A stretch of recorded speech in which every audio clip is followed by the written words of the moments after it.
Здравейте! Сега ще представя моята бутилка, която разгравих. Имаме два съда. Кана с вода и мерителна чашка, в която предварително съм наляла 100 мл. Сега ще докажа, че бутилката ми има 100 мл графа.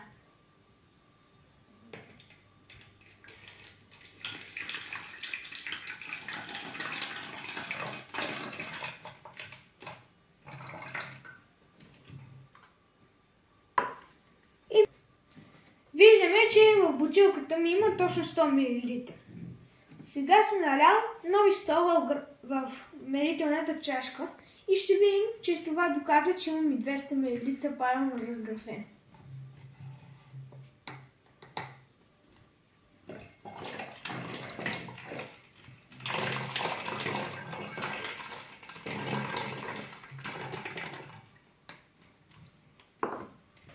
Виждаме, че в бутилката ми има 200 мл вода. Сега съм налял наново още 100 мл в мерителната чашка и ще ги излея в бутилката.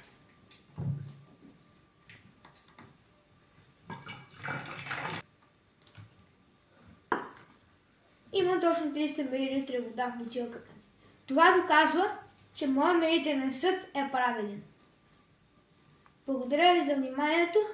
Довиждане!